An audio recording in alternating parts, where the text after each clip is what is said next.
So guys দুদিনের blog তোমরা already দেখে নিয়েছো আর এটা ছিল আমার তৃতীয়ার লুক। তো ফার্স্টে আমরা রেডি ফেডি হয়ে উবের বুক করে নিলাম আর এখন আমরা যাচ্ছি স্টেশনে। আমাদের কাছেই বিধাননগর স্টেশন আছে, তো আমরা বিধাননগর স্টেশনে যাচ্ছিলাম। আর যাওয়ার সময় দেখো আমরা ক্লক টাওয়ারের সাইড দিয়ে যাচ্ছিলাম অ্যান্ড এখন আমরা টিকিট ফিকিট কেটে দাঁড়িয়ে আছি স্টেশনে অ্যান্ড ট্রেনের জন্য অপেক্ষা করছি। ও বাই দ্য ওয়ে আমরা আজকে যেতে চলেছি কল্যাণীতে, কারণ কল্যাণীতে তো অনেক বড় বড় প্যান্ডেল হয়, তোমরা অনেকেই জানো। তো আমরা এখন ট্রেনে বসে গেছি আর অ্যাজ ইউজুয়াল ভাগ্য কোনোদিনই আমাদের সাথ দেয়নি। তো কল্যাণী স্টেশনে নামার পর দেখো পুরো ঝমঝমিয়ে বৃষ্টি স্টার্ট হয়ে গেছে। আমরা একটা দোকানের নিচে সবাই দাঁড়িয়েছিলাম, বাট বাই দ্য ওয়ে কিছুক্ষণ পরে বৃষ্টি আবার কমে গেছিল। দেন আমরা আমাদের চলে এলাম ফার্স্ট প্যান্ডেলে, যেখানে থিম ছিল ময়ূরপঙ্খী টাইপের কিছু একটা নাম ছিল, আমার থিমটা ঠিক মনে নেই। আর এই যে হচ্ছে আমার ফ্রেন্ড মানে ক্রিয়েটার মানুষ আর কি। তো আমরা আজকে ঠিক করেছিলাম একসাথেই ঠাকুর দেখবো, তো এও আমাদের সাথে জয়েন করেছিল।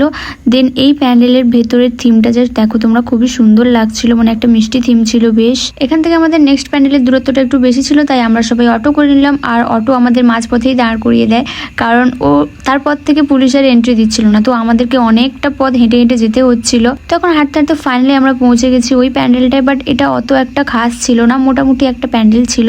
আমরা প্যান্ডেলটা জাস্ট বাইরে থেকেই দেখেছি। সানু এখানে সিঙ্গেলদের জন্য কি বলছে সেটা তোমরাও একটু শুনে নাও। এ ভাই, এই পুজোতে সিঙ্গেলদের উদ্দেশ্যে কি বলতে চাস?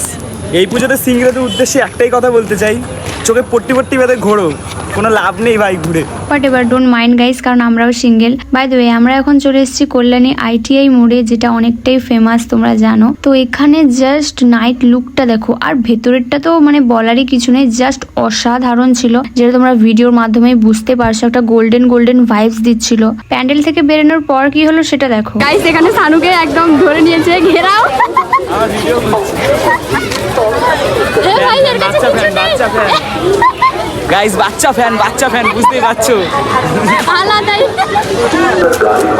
সানু কি করছো? হয়ে গেছে। কি করছো? ফুচকা এর মধ্যে ঘোরা শেষ। গাইস আমরা এখন ফুচকা খাচ্ছি। এই ফুচকা এবার বাড়ি যাবো। ঘোরা শেষ। ফুচকা খাওয়ার পর ঠান্ডা কিছু নেওয়ার পর আমরা চলে এসেছিলাম একটা স্ট্রিট ফুডের দোকানে। এখান থেকে আমরা নিয়ে নিলাম রোল, কারণ সবারই খুব খিদে পাচ্ছিল। যদিও রোলটা খুবই জঘন্য খেতে ছিল, আমি তো আধাও খেতে পারিনি। এরপর আমরা চলে এসেছিলাম কল্যাণী স্টেশনে, কারণ এবার আমরা যাব আবারও বিধাননগর, কারণ ওখান থেকে দমদম যাব। দমদমে আমাদের কিছু প্যান্ডেল দেখার ছিল, যেগুলো ফেমাস ছিল already. By the way Sanu আমাদের সাথে দমদম যাচ্ছে না, কারণ ও কল্যাণীতেই থেকে গেছে, ওর ওখানে অনেক ফ্রেন্ডস আছে, তো ওদের সাথে ও পুরো হোল নাইট ঘুরবে। বাট আমরা চলে যাচ্ছিলাম দমদম। আর নেক্সট কি হলো তোমরা সেটা দেখতে থাকো। আর ট্রেনের মধ্যে আমার পাগলামিটা কিন্তু একদম মিস করো না। গাইস, এটা হচ্ছে শান্তির শ্বশুরের ট্রেন। এই অবস্থা। এটা হচ্ছে আমার বাবার ট্রেন। আর এটা আমরা আজকে কিনেছি। নট বাবা। ট্রেনওয়ালাকে কি করতে হবে? ট্রেনের মধ্যেটা পুরোটাই ফাঁকা ছিল। আর বাই দ্য ওয়ে আমরা ছিলাম ওমেন্স বগিতে, তো আমি ভাবলাম এখানে একটু নাচই করে নেওয়া যাক, কারণ অনেকেই ট্রেনে নেচে ভাইরাল হয়েছে। কাশ আমিও ভাইরাল হয়েছি। Jokes of the part. अभी मजा आएगा ना भिड़ो। ফাঁকা ট্রেন পেয়ে, মানে আসল কথা বলতে আমার শ্বশুরের ট্রেন পেয়ে এই অবস্থা, দোলনা বানিয়ে দিয়েছে। এটা দেখে পুরো কি অবস্থা। আর এটা তো বাপের ট্রেন নয়, এটা বস এটা আমার শ্বশুরের ট্রেন গাইস। এটা চিপ, মিনি চিপ। ট্রেনে ঢং করতে করতে আমরা ফাইনালি পৌঁছে গেলাম বিধাননগর স্টেশনে অ্যান্ড এখন আমরা যাব দমদম অ্যান্ড আমরা অটোতে বসে দমদম যাচ্ছি। আগের পার্টগুলো তো কিছুই ছিল না, এইবার তো হবে আসল পার্ট, কারণ এইবার থেকে আমাদের হাঁটাহাঁটির জার্নি শুরু। মানে সব কটা প্যান্ডেল আমরা কোনো অটো ছাড়াই বা উবের ক্যাব কোনো কিছু ছাড়াই আমরা জাস্ট পায়ে হেঁটে সব কটা প্যান্ডেল কভার করেছিলাম। নতুন করে আর কি বলবো, তোমরা জাস্ট এক নজরে প্যান্ডেলগুলো দেখে নাও, কারণ আমার সব কটা ক্লাবের নাম মনে নেই, হাতে গোনা 3-4টা ক্লাবের নামই আমার মনে আছে জাস্ট। তো এখানে প্যান্ডেল দেখার পর আমরা আবার সেকেন্ড প্যান্ডেলের উদ্দেশ্যে রওনা দিয়ে দিলাম। আর এখানে আমি লাইট কমিয়ে আইফোনের পাওয়ার দেখাচ্ছিলাম, মানে এইসব ঢং আর কি যাকে বলে। আর দমদমের এই প্যান্ডেলটাও আমার বেশ ভালো লেগেছিল। আর এই প্যান্ডেলের ভিডিও করতে গিয়ে আমি কি করেছি দেখো, লাইট কমাতে গিয়ে যে এতটাই লাইট কমিয়ে গেছি প্যান্ডেলের মাথা মুন্ডু কিছুই দেখা যাচ্ছিল না। আর এই প্যান্ডেলটাতে এটা বেশ হেভি লেগেছিল, আমার ছেঁড়া জামা কাপড় দিয়ে এখানে কিছু একটা বানানো ছিল।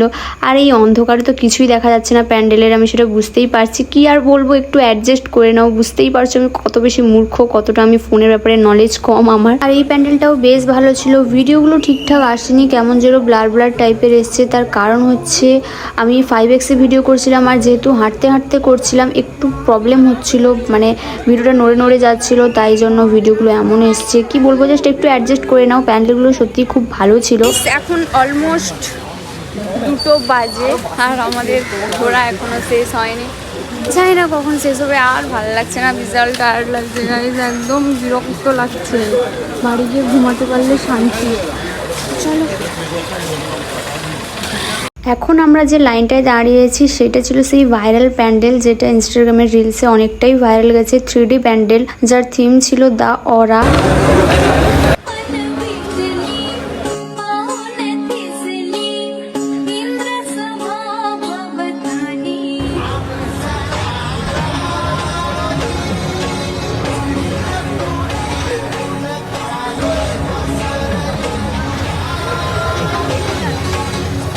সো ভারত চক্র ক্লাব দেখার পর আমরা চলে এসেছিলাম নেক্সট প্যান্ডেলে। আর এখানেও খুবই সুন্দর করেছিল, এই ঘড়ির থিমটা বেশ দারুণ ছিল। আর এখানে ঠাকুরটা ছিল একদম ছোটসা, কিউট লাগছিল ভীষণ।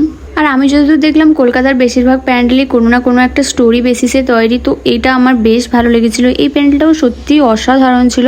আর এই প্যান্ডেলটাই ছিল আমাদের লাস্ট প্যান্ডেল। দেন আমাদের সবারই খিদে পাচ্ছিল, তাই আমরা একটা সাইডেরই দোকান থেকে মোমো খাচ্ছিলাম, যেটা ছিল একদমই জঘন্য।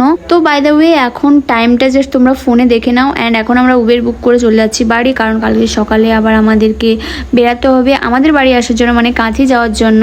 সো দেখা হচ্ছে তোমাদের সাথে নেক্সট কোনো ভিডিওতে। ততক্ষণের জন্য চ্যানেলটা সাবস্ক্রাইব করে দাও নেক্সট ভিডিওগুলো দেখার জন্য। চলো টাটা।